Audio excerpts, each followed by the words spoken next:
Hello students, I hope आप सभी अच्छे होंगे। आप सभी का स्वागत है आपके अपने YouTube channel geographer Sandeep. Students, हम यहाँ पर डिस्कस कर रहे हैं यूपी बोर्ड एग्जाम 2024 के मोस्ट एक्सपेक्टेड क्वेश्चंस। अब 20 आउट ऑफ 20 अगर आपको लाने हैं और 10 आउट ऑफ 10 मैप का सीरीज देख लीजिए। 20 आउट ऑफ 20 के लिए आप जुड़े रहिए हमारे साथ, और अगर नए हैं चैनल पे सब्सक्राइब कर लीजिए। यहाँ पर प्योर हिंदी में क्लासेस हो रही हैं। और ये आज जो है #7 देख रहे हैं आप, तो आज 7वां लेक्चर है। ठीक है, इसी तरह से और लेक्चर आएंगे आपके यहाँ पर। ओके, नेक्स्ट शुरू करते हैं हम आज की क्लास। तो पहला क्वेश्चन आपकी स्क्रीन पर है कि फ्रांसीसी क्रांति जो है, इन फ्रेंच रिवॉल्यूशन का आरंभ किस वर्ष हुआ था? In which year French revolution was started? 1788, 1688, 1789, 1815 या 1830 में। 1815 में नेपोलियन हारा था, वाटरलू के मैदान में डिफीट हुआ था। तो इसका करेक्ट जो है आपका, वो करेक्ट है खा 1789, 1789। नेक्स्ट स्क्रीन पर है जर्मन संस्कृत में वॉकजिस्ट का आशय है। ये एक वर्ड है, अगर हम बात करें जर्मनी के आधार पर। ठीक है, वॉकजिस्ट किसे कहते हैं? वॉकजिस्ट जो है का आशय क्या था? वॉकजिस्ट का जो आशय है, इसका मतलब चलो हम बता दे रहे हैं। इसका मतलब होता है नेशन या राष्ट्र। ये जर्मन वर्ड है वॉकजिस्ट, है ना। इसका मतलब होता है नेशन या राष्ट्र। ओके, नेक्स्ट हम चलते हैं। स्क्रीन पर आपके है यहाँ पर संसदीय प्रजातंत्र की स्थापना किस देश में सर्वप्रथम हुई थी? जो कॉन्स्टिट्यूशनल डेमोक्रेसी की बात करें, वो कहां पर किस देश में सर्वप्रथम स्थापित की गई थी? इटली में, इंग्लैंड में, फ्रांस में या जर्मनी में? तो आपके स्क्रीन पर अगर संसदीय प्रजातंत्र की बात करें तो वो सर्वप्रथम आपको इंग्लैंड में देखने को मिलती है ना। इंग्लैंड में संसदीय प्रजातंत्र देखने को मिलेगा। ओके, नेक्स्ट है आपका चौरी चौरा कांड। चौरी चौरा जो कांड हुआ था, किस वर्ष घटित हुआ था? चौरी चौरा प्लेस सबसे पहले एग्जाम में पूछा जाता है, आपके मैप में भी। चौरी चौरा गोरखपुर जिला, प्रदेश उत्तर प्रदेश। ठीक है, जिस टाइम पे जो असहयोग आंदोलन चल रहा था, उस टाइम पे चौरी चौरा घटना हुई थी। इसी के बाद असहयोग आंदोलन को समाप्त कर दिया गया था। चलिए, कब हुआ था? 1920 में, 1921 में, 1922 में या 1925 में? चलिए बताइए। तो चौरी चौरा घटना जो है वो 1922 में हुई थी आपकी गोरखपुर में। कुछ लोग जो जुलूस निकल रहा था, उसने क्या किया था, एक पुलिस चौकी में आग लगा दी थी। इसमें 22 लोग, टोटल 22 लोग लगभग जो जल गए थे। इसी को देखते हुए, क्योंकि गांधी जो थे वो अहिंसा प्रिय थे, हिंसा को नहीं मानते थे, इस हिंसा को देखते हुए गांधी जी ने असहयोग आंदोलन बंद कर दिया था। 1925 में काकोरी एक्शन हुआ था आपका, काकोरी कांड से अब एक्शन कहते हैं, है ना। काकोरी एक्शन 1925 में हुआ था। ओके, नेक्स्ट चलते हैं। निम्नलिखित में से क्या राज्य सूची का विषय नहीं है? आप फिर से देखिए, स्टेट लिस्ट का सब्जेक्ट नहीं है। पुलिस, कृषि, सिंचाई, ये तो सब स्टेट लिस्ट के अंतर्गत आते हैं। लेकिन मुद्रा जो है वो यूनियन लिस्ट का पार्ट है। तो जो गलत है वही सही है। तो मनी जो है वो सेंट्रल गवर्नमेंट जो है छापती है, और उस पर कानून बनाना और उसको रेगुलेट करना ये सेंट्रल गवर्नमेंट का काम होता है। ये यूनियन लिस्ट के पार्ट है। ओके, तो घ आंसर आपका करेक्ट है।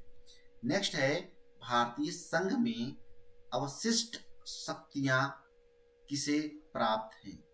जो यूनियन में, इंडियन यूनियन में जो अवशिष्ट है, रेसिडुअल जो पावर्स हैं वो किसे दी गई हैं, है ना, राज्य को या संघ को, यानी स्टेट या यूनियन को, या स्टेट यूनियन दोनों को, या इनमें से कोई नहीं। तो रेसिडुअल जो पावर्स हैं वो दोनों को सम्मिलित रूप से मिला हुआ है। कुछ जो बड़े मामले हैं वो सेंट्रल के पास रहते हैं, छोटे मामले स्टेट के पास रहते हैं। तो जो गा है वो करेक्ट है। का खा दोनों स्टेट और यूनियन दोनों के अंतर्गत सम्मिलित किया जाता है। ओके, नेक्स्ट है आपका स्क्रीन पर कि किस देश के विषय को निर्धारित करने का आधार है। किसी देश के विषय को निर्धारित करने का आधार, अगर हम किसी देश के विकास को निर्धारित करें, डेवलपमेंट को निर्धारित करें, तो किस बेस पे कर सकते हैं। स्वास्थ्य व शिक्षा का स्तर, प्रति व्यक्ति आय के आधार पर, व्यक्तियों का साक्षात स्तर पर, या उपरोक्त में से सभी। तो इसका जो करेक्ट है, व्यक्तिगत आधार, साक्षरता और शिक्षा, यानी ये स्वास्थ्य तीनों को लिया जाता है, इसलिए ये उपरोक्त सभी सही है। नेक्स्ट है सेवा क्षेत्र निम्नलिखित में से किस क्षेत्र में सम्मिलित किया जाता है। जो सेवा क्षेत्र है, सर्विस सेक्टर है, जिसे हम टर्शियरी सेक्टर भी बोल देते हैं, तृतीय क्षेत्र भी बोल देते हैं, वो किस हमने बता ही दिया है। तो इसका जो करेक्ट होगा वो करेक्ट आपका तृतीय क्षेत्र है ना। टर्शियरी क्षेत्र के अंतर्गत को ही हम सेवा क्षेत्र के में सम्मिलित करते हैं। प्राथमिक में वो काम आते हैं जो डायरेक्ट मैन नेचर के हेल्प से करता है, जैसे उत्पादन करना यानी कृषि करना, है ना, मछली पकड़ना इत्यादि। द्वितीय क्षेत्र जो होता है वो विनिर्माण उद्योग होता है, जो कि प्राथमिक क्षेत्र से पर डिपेंडेंट होता है, चाहे लकड़ी काट के लकड़ी से फर्नीचर बनाना, या पेपर बनाना, या गेहूं या वीट से फ्लोर बनाना, आटा बनाने मार्केट में सेल करना, ये सब काम आते हैं। तृतीय क्षेत्र यानी सेवा क्षेत्र का मतलब होता है ट्रांसपोर्ट से संबंधित है ना।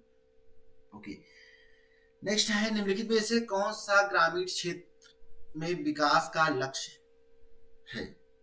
ग्रामीण क्षेत्र में विकास किससे संबंधित होता है? नियमित कार्य से, उपज की उचित कीमत से, बेहतर मजदूरी से, या ये सभी। तो ग्रामीण क्षेत्र इन सबसे लाभान्वित होता है और यहीं से जो है इसका विकास का लक्ष्य निर्धारित होता है। तो नियमित कार्य से, उपज की उचित कीमत से, बेहतर मजदूरी से किसी भी ग्रामीण क्षेत्र का विकास का लक्ष्य पूर्ण किया जा सकता है। तो गहा जो है वो करेक्ट है। बांधों को भी कहा जाता है, जो डैम्स बनाए हैं, जो रिवर्स पे बनते हैं, उन्हें डैम्स को क्या कह सकते हैं? और बहुउद्देशीय परियोजनाएं, जल स्रोत, बाढ़ नियंत्रण का उपाय, जल भंडार। तो जल भंडार, जल स्रोत, बाढ़ नियंत्रण, ये सब किसमें सम्मिलित होते हैं? मल्टी पर्पस प्रोजेक्ट के अंतर्गत, बहुउद्देशीय परियोजनाओं के अंतर्गत सम्मिलित होते हैं। चलिए कमेंट बॉक्स में हमें दो कोई बहुउद्देशीय परियोजनाओं के नाम बता दीजिए। एक आपके हिमाचल प्रदेश में स्थित है और दूसरी आपके उड़ीसा में स्थित है ना। चलिए आप बता दीजिए। ओके, तो इस तरह से आपका करेक्ट जो है वो का है, सही उत्तर है। ओके, नेक्स्ट आपका है दो राज्यों के बीच वस्तुओं का आदान प्रदान कहलाता है। इंपोर्ट एक्सपोर्ट जो है, लेन देन जो है दो देशों के मध्य क्या कहलाता है? राष्ट्रीय व्यापार, अंतरराष्ट्रीय व्यापार, वस्तु विनिमय, या आंतरिक व्यापार। देखो, वस्तु विनिमय आदान प्रदान, वस्तुओं का आदान प्रदान ही वस्तु विनिमय कहलाता है। समझ लीजिए, राष्ट्रीय व्यापार किसी देश के अंदर एक राज्य से दूसरे राज्य के मध्य होने वाले व्यापार को हम राष्ट्रीय व्यापार या नेशनल ट्रेड के नाम से जानते हैं, है ना, और इसे ही आंतरिक बोल देंगे। अब जो राज्यों के बीच, देखो हमने बता दिया, आंसर कीजिए आप। अंतरराष्ट्रीय व्यापार, इंटरनेशनल ट्रेड, दो राज्य नहीं दो राष्ट्रों के मध्य होता है। दो देश के मध्य जो आदान प्रदान, इंपोर्ट एक्सपोर्ट होता है, उसे इंटरनेशनल जो है हम ट्रेड के नाम से जानते हैं, है ना।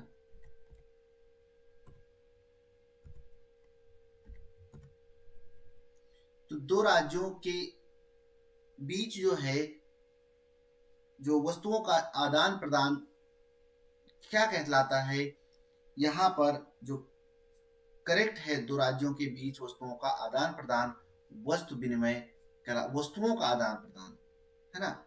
यहाँ पर वस्तुओं के आदान प्रदान की बात की जा रही है, तो वस्तुओं के आदान प्रदान को हम वस्तु विनिमय कहते हैं।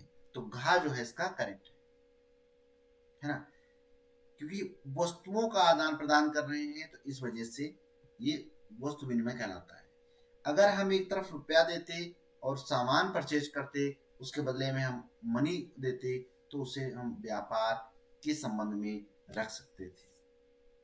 नाउ नेक्स्ट अब आ रहा है, निम्नलिखित में से परिवहन का कौन सा साधन अति दुर्गम स्थानों के लिए अत्यंत आवश्यक है? जल परिवहन, वायु परिवहन, रेल परिवहन या स्थल परिवहन? इसमें कौन सा संबंधित है, सबसे दुर्गम स्थानों के लिए अत्यंत आवश्यक रख दिया गया है, वो हमारा है यहाँ पर जल परिवहन। जल परिवहन अति दुर्गम स्थानों के लिए अत्यंत आवश्यक माना जाता है ना। ओके, आई होप आपको क्लास अच्छा लगा होगा। प्लीज कमेंट बॉक्स में आप जरूर बताइए कितने आउट ऑफ 12 आउट ऑफ कितने आपके करेक्ट हुए, और आप क्लास को अपने फ्रेंड के साथ शेयर करना मत भूलिएगा। थैंक यू सो मच, और अगर न्यू है तो सब्सक्राइब करने बिना मत जाइएगा। Thank you.